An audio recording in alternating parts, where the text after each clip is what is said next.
Good morning friends, welcome to the Guru. मैं जीवन sir आज आपके लिए लेकर के आया हूँ जेटेट 2024 के लिए हिंदी व्याकरण से संज्ञा चैप्टर। और आपको 5 चैप्टर मिलेंगे। इसके बाद हिंदी व्याकरण कंप्लीट हो जाएगा। जैसा कि हमने वर्ण विचार पहले दिया हुआ है, हमने वाक्य विचार दिया है, आपको हमने शब्द विचार दिया है, हमने आपको संधि पढ़ाया, हमने आपको समास पढ़ाया। वे सारे के सारे इंपॉर्टेंट क्लासेस है, पांचों क्लासेस जरूर देखिएगा। सारे वीडियो के जो लिंक हैं हमने डिस्क्रिप्शन में डाल दिए हुए हैं। और ये छठा क्लास है जो कि संज्ञा पर है। अगला क्लास सर्वनाम पर आएगा। और ऐसा ना समझें कि मैं आपको थ्योरी लेकर के आ रहा हूँ। थ्योरी लेने से क्या होता है, एग्जाम में थ्योरी पूछा नहीं जाता है। एग्जाम में क्या पूछा जाता है, एमसीक्यू। तो एमसीक्यू के माध्यम से मैं आपको थ्योरी कंप्लीट करा दूंगा। तो उससे पहले हम जान लेंगे कि हमने जो समास पर सवाल पूछा था उसका सही जवाब किसने दिया है।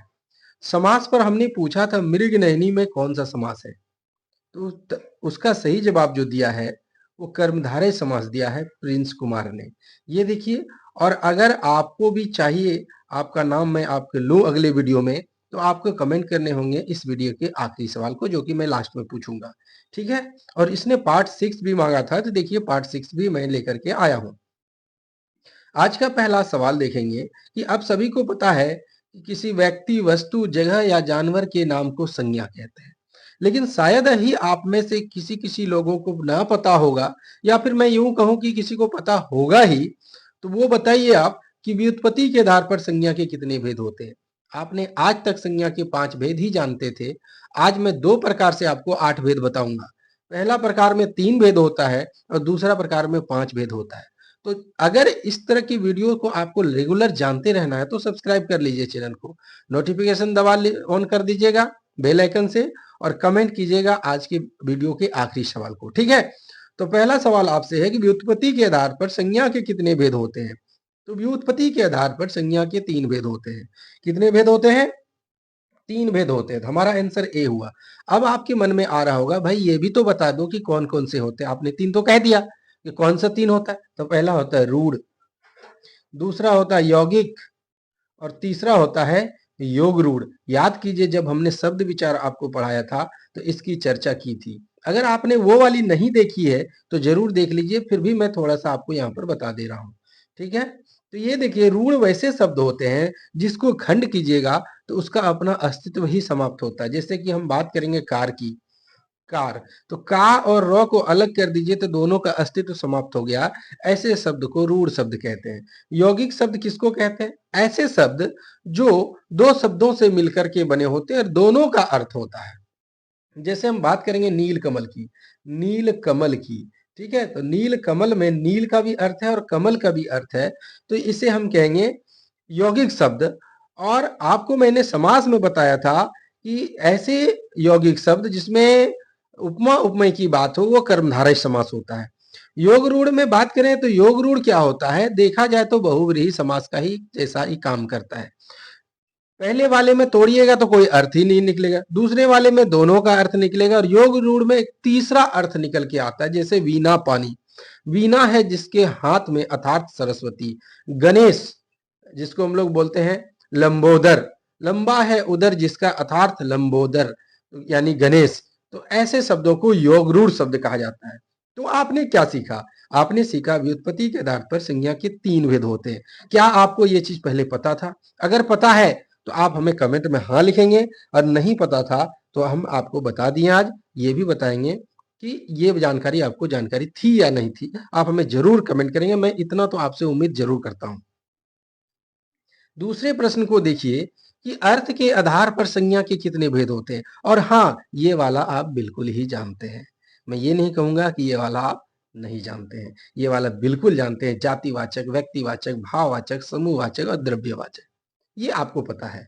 फिर से दोहराता हूं, व्यक्तिवाचक, जातिवाचक, भाववाचक, द्रव्यवाचक और समूहवाचक संज्ञा, ये आप 5 भेद जानते थे। तो हमने 2 प्रकारों से आपको 8 भेद बताए थे। अगली बार कोई पूछे कि संज्ञा के कितने भेद होते हैं तो आप उनसे जरूर पूछिएगा कि भाई कौन सा प्रकार बताऊं, अर्थ के आधार पर बताऊं या फिर दूसरे आधार पर बताऊं, कौन सा, उत्पत्ति के आधार पर बताऊं या अर्थ के आधार पर बताऊं। अगर ये उत्पत्ति के आधार पर आप सुनना चाहते हैं तो आपको 3 भेद मिलेंगे, रूढ़, यौगिक और रूढ़।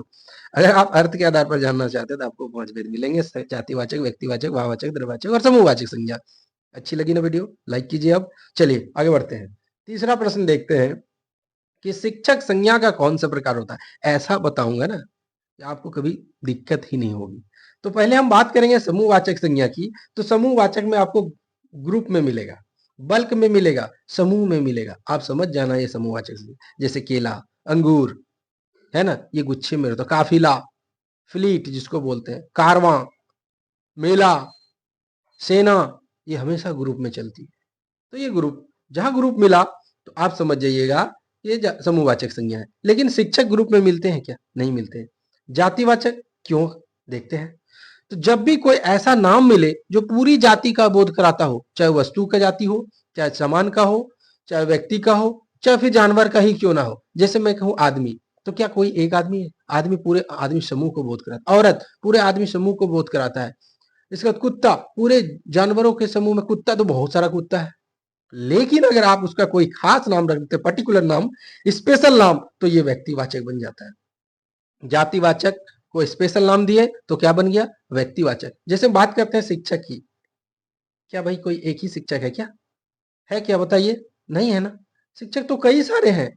लेकिन अगर हम कहें जीवन सर, अगर हमने कहा जीवन सर, तो मेरा एक पर्टिकुलर नाम आ गया ना। तो ये क्या हो गया? ये मैं जातिवाचक से बन गया व्यक्तिवाचक। समझ में आ रहा है आपको? भाववाचक में गुण, धर्म, अवस्था के बारे में पता चलेगा। चलने में असमर्था हो, जैसे मैं आगे बताऊंगा। अभी यहाँ पर इतना आप जान लीजिए कि शिक्षक पूरी शिक्षक जाति का बोध कराता है, इसलिए जातिवाचक संज्ञा है। यहाँ देखिए, इनमें से कौन सा जातिवाचक संज्ञा है? तो अब देखिए, मनुष्य, मनुष्य पूरी जाति को बोध कराता। अब आप कहेंगे कि बाजार भी तो पूरे बहुत सारे बाजार होते। नहीं, आप फिर फंस गए। आपको समझने की जरूरत है। बाजार एक लोगों से नहीं लगता है। बाजार जब भी लगेगा, समूह में लगेगा। किस में लगेगा? समूह में लगेगा। तो बाजार जातिवाचक संज्ञा कैसे हो गया? ये समूहवाचक संज्ञा। मोहन, एक व्यक्ति का पर्टिकुलर नाम आ गया तो व्यक्तिवाचक संज्ञा हो गया। इसके बाद हम बात करेंगे कृष्ण की, एक पर्टिकुलर नाम है, ये भी व्यक्तिवाचक संज्ञा हो गया। ठीक है। तो मनुष्य जो हो गया हमारा जातिवाचक संज्ञा है। ठीक है। चलिए पांचवें प्रश्न को देखिए, लेखक संज्ञा का कौन सा प्रकार? जिस प्रकार शिक्षक उसी प्रकार लेखक। तो ये पूरे लेखक समुदाय को बोध करता है, चाहे वो इंग्लिश का हो, चाहे हिंदी का हो, या किसी का हो। लेकिन अगर हम कहें रामधारी सिंह दिनकर, तो अगर हम कहें सुभद्रा कुमारी चौहान, तो फिर आप सोचिए कि जब पार्टिकुलर नाम हो जाते हैं तो जातिवाचक किस में बदल जाता है? व्यक्तिवाचक में। तो यहाँ लेखक क्या हो गया? जातिवाचक हो गया, क्योंकि ये पूरी जाति का बोध करा रहा है। व्यक्तिवाचक, तो व्यक्तिवाचक तब होता जब कोई कहता सुभद्रा कुमारी चौहान, सूर्यकांत त्रिपाठी निराला, तो हो जाता है व्यक्तिवाचक। जातिवाचक तो आप जानते हैं पूरे जाति का बोध कराता है। समूहवाचक क्या होगा? जो समूह में रहता हो। और भाववाचक में जैसे बुढ़ापा, जवानी, है ना। आगे चलते हैं। छठा प्रश्न, चांदनी चौक में कौन सी संज्ञा है? अब आप चांदनी चौक तो जानते ही होंगे। चांदनी चौक कहां पर है? तो चांदनी चौक दिल्ली में है ना। तो एक चौक का नाम दे दिया गया है। अगर कहता चौक, चौराहा, तो ये जातिवाचक हो सकता है, क्योंकि ये पूरे को समुदाय को बोध कर रहा था। लेकिन चांदनी चौक पर्टिकुलर नाम दिया गया है, तो ये एक व्यक्तिवाचक संज्ञा होगा, है ना। जातिवाचक नहीं होगा। भाव का कोई बोध हो नहीं रहा है। द्रव्य जिसको नापा तोला जा सके उसको द्रव्यवाचक संज्ञा कहते हैं। छठा प्रश्न देखिए, बचपन, बच्चा से बना है बचपन। शैशव, शिशु से बना है शैशव। देव से बना है देवत्व। मित्र से बना है मित्रता। अहम से बना है अहंकार।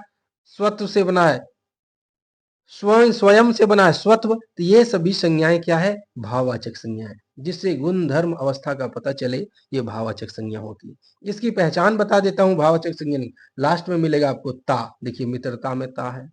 आस, तो मिठास, मीठा से बना है मिठास।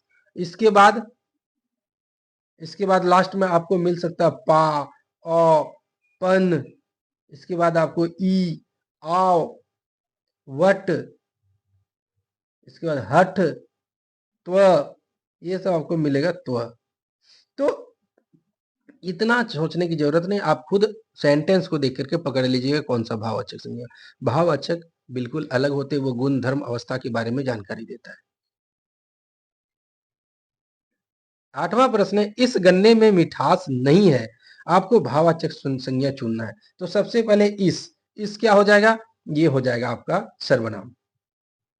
गन्ना क्या हो जाएगा, संज्ञा हो जाएगा। नहीं क्या हो जाएगा, नकारात्मक चिन्ह है, इसको अव्यय कह सकते हैं। मिठास, मीठा से बना है मिठास, है ना। मीठा क्या होता है, विशेषण होता है। और याद रखिएगा, भाववाचक संज्ञा अगर आपसे पूछेगा कितने प्रकार से बनाए जाते हैं, तो भाववाचक संज्ञा 5 प्रकार से बनाई जाते हैं। शायद शायद मैंने इसमें सवाल वो लिया है, मैं आगे क्लियर करूंगा। अगला प्रश्न है, बाजार से किस संज्ञा का बोध होता है। अब बताइए आप, क्या बाजार एक व्यक्ति से लग सकता है, क्या मेला एक व्यक्ति से लग सकता है, क्या काफिला एक व्यक्ति से हो सकता है, क्या सेना एक व्यक्ति से हो सकती है, क्या जनसंख्या एक व्यक्ति से हो सकती है, नहीं हो सकती ना। तो ये आपका क्या हो गया, समूह में है, तो समूहवाचक संज्ञा हो गया ये। 10वां प्रश्न देखिए, छोटा, इसका भाववाचक संज्ञा बनाइए। तो छोटा का भाववाचक आपको संज्ञा बनाना, छोटा से छोटी अगर हम करेंगे तो छोटी तो भाववाचक संज्ञा नहीं है, उसकी गाय छोटी है, तो ये आपका विशेषण हो गया। छोटापन नहीं, छोटापन नहीं होता, छोटापा भी नहीं होता, छुटपन होता है। छोटा का भाववाचक संज्ञा क्या होता है, छुटपन होता है। और हमने आपको कहा था कि लास्ट में पन भी होता है भाववाचक संज्ञा में।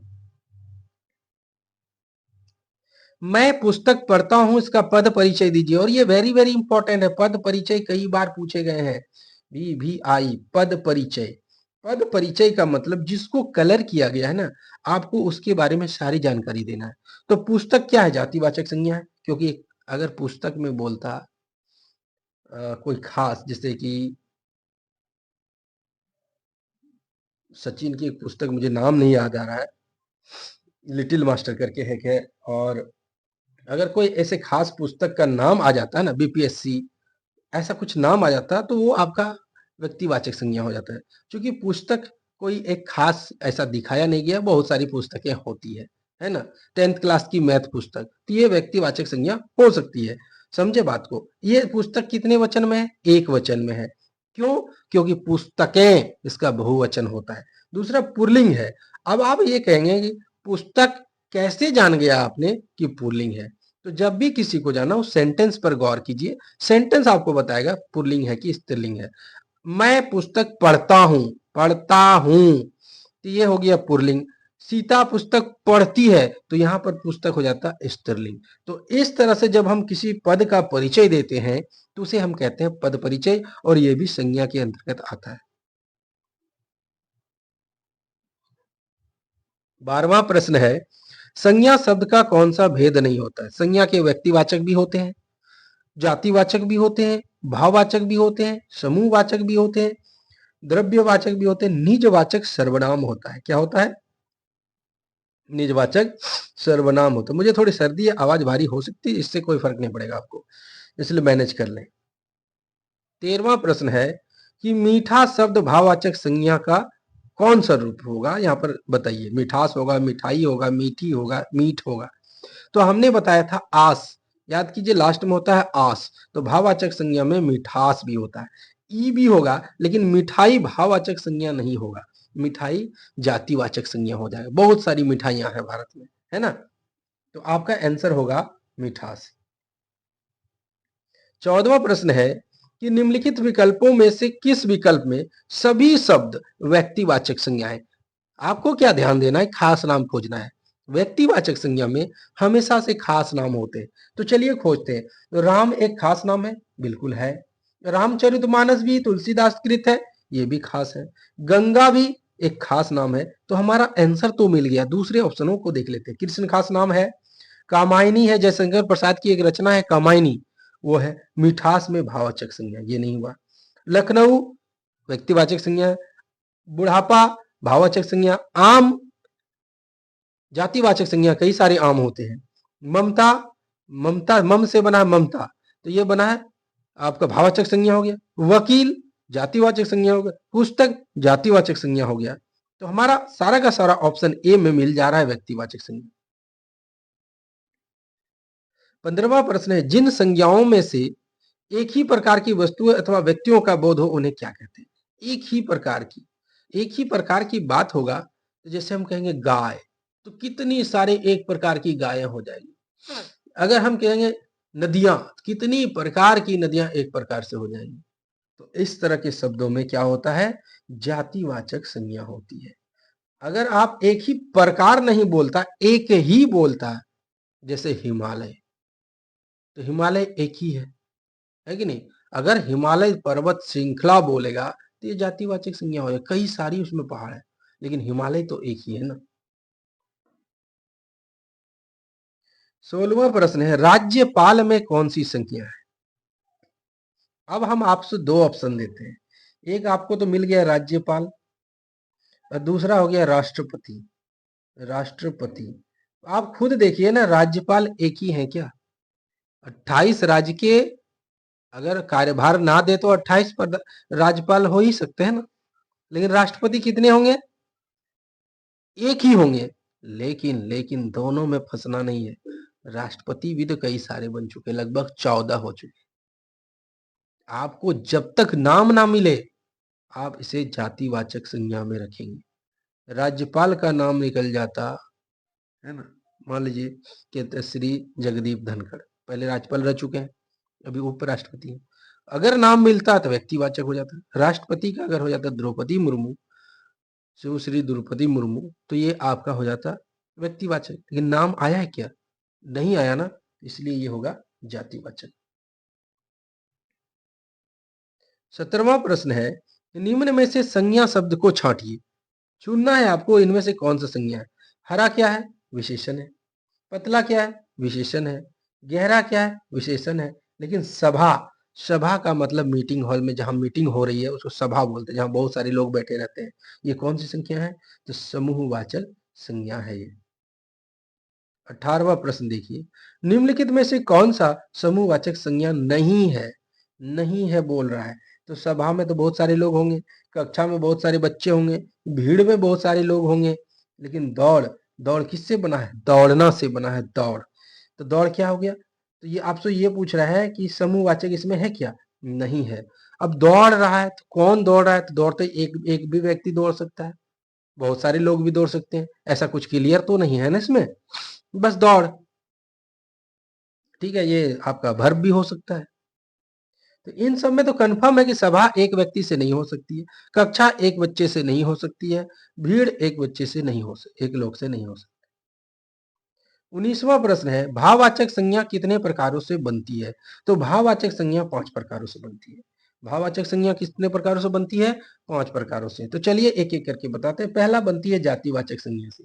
किससे बनती है? जातिवाचक संज्ञा से। जैसे पशु से बना है पशुत्व, मनुष्य से बना मनुष्यत्व, लड़का से लड़कपन और मित्र से बना है मित्रता। ये जातिवाचक आपने देख लिया। अब हम दिखाते हैं आपको क्रिया से। क्रिया से भी बनता है, जैसे मरना, मार, मार है ना, मरना से क्या बना है? मार। सीख, मरना से नहीं, मारना से बना है मार, सीखना से बना है सीख, रोना से बना है रुलाई। अब विशेषण से कैसे बनता है वो देख लीजिए। तो विशेषण से जब बनेगा ये तो कुछ इस प्रकार बनेगा, जवान से बनेगा जवानी, कोमल से बनेगा कोमलता, मीठा से बनेगा मिठास, और सुख से मिलेगा सुखी, खुश से मिलेगा खुशी। अब हम बात करेंगे सर्वनाम से, कि सर्वनाम से किस प्रकार बनता है। तो सर्वनाम से आपको मिलेगा, मम से बना है ममता। मम क्या है? मम मीन्स मेरा, संस्कृत का शब्द होता है। अहम से बना है अहंकार, तो अहम क्या है? अहम मीन्स मैं होता है, तो ये बना है। इसके बाद अव्यय से देख लेते हैं। 5वां प्रकार होता है अव्यय। अव्यय ऐसे शब्द होते हैं जिस पर लिंग वचन कारक का प्रभाव नहीं पड़ता है, जैसे कि क्रिया विशेषण, समुच्चय बोधक, संबंध बोधक और विस्मयादि बोधक। तो जरा इसको देख लीजिए कैसे बनेगा ये। जैसे बनेगा, देर से देरी, शीघ्र से शीघ्रता, मना से मनाही, निकट से निकटता। तो ये 5 प्रकार से आपको भाववाचक संज्ञा बनते हैं और ये इंपॉर्टेंट है।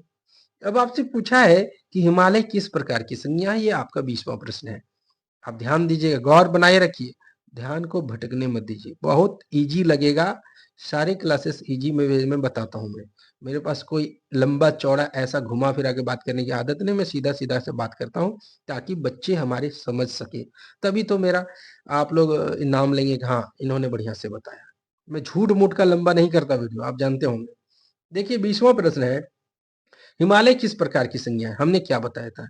हिमालय पहाड़ अगर बोला रहता, सिर्फ पहाड़ बोला रहता, तो पहाड़ तो कई सारे पहाड़ हैं, लेकिन अगर पहाड़ों के नाम दिए जाएं जैसे हिमालय, नीलगिरी, विंध्याचल, मैकाल, इसके बाद आपका पश्चिमी घाट, पूर्वी घाट, ये जब नाम दिए जाते हैं, अरावली, तो ये जब नाम दिए जाते हैं तो जातिवाचक से ये बन जाता है व्यक्तिवाचक। 30वां प्रश्न है, जिन भाववाचक संज्ञाओं में हट होता है, लास्ट में हट होता है, ठीक है, जिसके लास्ट में हट होगा वो हमेशा स्त्रीलिंग होते हैं। ये आप ट्रिक है, ये मैंने आपके लिए डाला है कि जिन भाववाचक से, जैसे कि घबराहट, जैसे घबराहट, घबराहट, देखिए इसमें हट आया ना, तो जब भी लास्ट में होगा, घबराना से बना है घबराहट, ये हमेशा स्त्रीलिंग होगा। आपको ये पॉइंट याद रखने की जरूरत है। 22वां प्रश्न है कि शिक्षक संज्ञा का कौन सा प्रकार है? और हमने इस तरह के प्रश्न को रिपीट किया है, याद कीजिए पहले भी हमने ये सवाल पूछा है, तो ये आप कमेंट करेंगे, ये मैं छोड़ देता हूँ। शिक्षक हमने पहले भी पूछा है, दोबारा मैंने इसलिए आपको पूछा कि आप कितने कंसस है, आपको खुद पता चलना चाहिए कि शिक्षक को हमने पूछ दिया, शिक्षक पूछा था, हमने लेखक पूछा, और दोबारा हमने जानबूझ करके डाला, ये आप हमें कमेंट करेंगे, ठीक है। चलिए अगला देखते हैं, हिंदी में शब्दों का लिंग निर्धारण किसके आधार पर होता है? तो हिंदी में जो शब्दों का जो लिंग निर्धारण होता है वो संज्ञा के आधार पर होता है। अब कैसे होता है ये देख लो। सोहन किताब पढ़ता है। रीना रीना किताब पढ़ती है पढ़ती है। अब देखिए ये जो पढ़ता और पढ़ती, यही तो लिंग निर्धारित कर रहा है ना, तो किसके आधार पर? सोहन और रीना के आधार पर हो रहा है। तो लड़का रहता है तो पुल्लिंग हो जाता है, और लड़की रहती है तो स्त्रीलिंग हो जाता है। ये किसके आधार पर होता है? तो संज्ञा के आधार पर होता है। 24वां प्रश्न है, भाववाचक संज्ञा बनाइए। लड़का से क्या बनेगा? तो लड़का से बनेगा लड़कपन। क्या बनेगा? लड़कपन बनता है, लड़का से लड़कपन बनता है, सिंपल सी बात। स्त्रीत्व शब्द में कौन सी संज्ञा? याद कीजिए हमने बताया तत्व रहेगा तो कौन सी संज्ञा होगा। अब बना किससे है? तो बना है स्त्री से, और जो जातिवाचक संज्ञा इससे बना है स्त्रीत्व। स्त्रीत्व तो जातिवाचक संज्ञा से भी भाववाचक बनते हैं, और इसे कहते हैं भाववाचक संज्ञा। अगर स्त्री होता तो जातिवाचक हो जाता। अगर किसी स्त्री का नाम जैसे सीता होता तो व्यक्तिवाचक हो जाता। द्रव्य तो है नहीं, कोई वस्तु तो है नहीं जिसे नापा तोला जा सके, तो द्रव्यवाचक होता है। 26वां प्रश्न है, निम्न में से किसमें द्रव्यवाचक संज्ञा है? अब हमने आपको क्या बताया, जिसे नापा तोला जा सके उसमें द्रव्यवाचक संज्ञा होती है। तो देखिए चावल नाप सकते हैं, मोटा विशेषण है, फूल जातिवाचक संज्ञा है, गुलाब व्यक्तिवाचक संज्ञा है, चावल को नाप तोल सकते हैं, इसलिए चावल हमारा द्रव्यवाचक संज्ञा है। 27वां प्रश्न है कि निम्न में से किसमें समूहवाचक संज्ञा नहीं है? तो चलिए फिर से देखिए, तो चश्मा कक्षा में होता है, काफिला में भी होगा। काफिला का मतलब होता है रैली, जो बहुत सारी गाड़ियां एक साथ निकलती हैं, वो जैसे कि मोदी जी का निकलता है। इसका चश्मा। और मेला, मेला में भी बहुत सारे लोग होते हैं। चश्मा एक पीस का होता है, इसमें समूहवाचक संज्ञा नहीं, इसमें जातिवाचक संज्ञा। चश्मा क्या हो जाएगा? जातिवाचक। लेकिन रेबेन का चश्मा कहेंगे, जैसे रे और बैन का एक चश्मा आता है, मैं प्रचार नहीं कर रहा हूँ उसका, ये मत समझिएगा। रे बैन का जो चश्मा होता है उसमें नाम दे दिया हमने, तो ये क्या हो जाएगा? व्यक्तिवाचक हो जाएगा। लेकिन यहाँ पूछ रहा है आपसे समूहवाचक नहीं है, तो चश्मा समूहवाचक नहीं है। 28वां प्रश्न, जर्दालू आम में कौन सी संज्ञा है? और जर्दालू आम बिहार का बहुत फेमस आम है, आप सभी जानते हैं। तो नाम, अगर आम आपसे सिर्फ आम पूछा होता है तो आम क्या बोल देते? तो आम कह देते हैं, आपका ये हो गया तो जातिवाचक। लेकिन जब भी किसी का नाम दे दिया जाता है तो वो क्या बन जाता है? व्यक्तिवाचक बन जाता है। 29वां प्रश्न है, घड़ी में कौन सी संज्ञा है? अब आप देखिए घड़ी, तो घड़ी आपसे पूछा क्या? और पट का है कि किसका है? और पट का, और भी कई प्रकार के घड़ी होते हैं। जैसे कि सोनाटा का होता है, सोनाटा का होता है, टाइटन का होता है। तो क्या ये नाम आपको दिया है क्या? नहीं दिया है, तो ये घड़ी जाति का बोध करा रहा है। अब आप कहेंगे नापा तोला जा सके, भाई घड़ी को कौन नापता है? अब इसे जबरदस्ती कराने जाइएगा तो कई प्रकार हो जाएंगे। और आज का ये सवाल आपके लिए है कि भारत में कौन सी संज्ञा है, व्यक्तिवाचक, जातिवाचक, समूहवाचक, द्रव्यवाचक। और अगर आप अपने आप को भारतीय मानते हैं तो आप इसका कमेंट जरूर करेंगे। तो ठीक है, आज का संज्ञा क्लास यहीं समाप्त होता है। मिलेंगे अगले वीडियो में, तब तक के लिए धन्यवाद।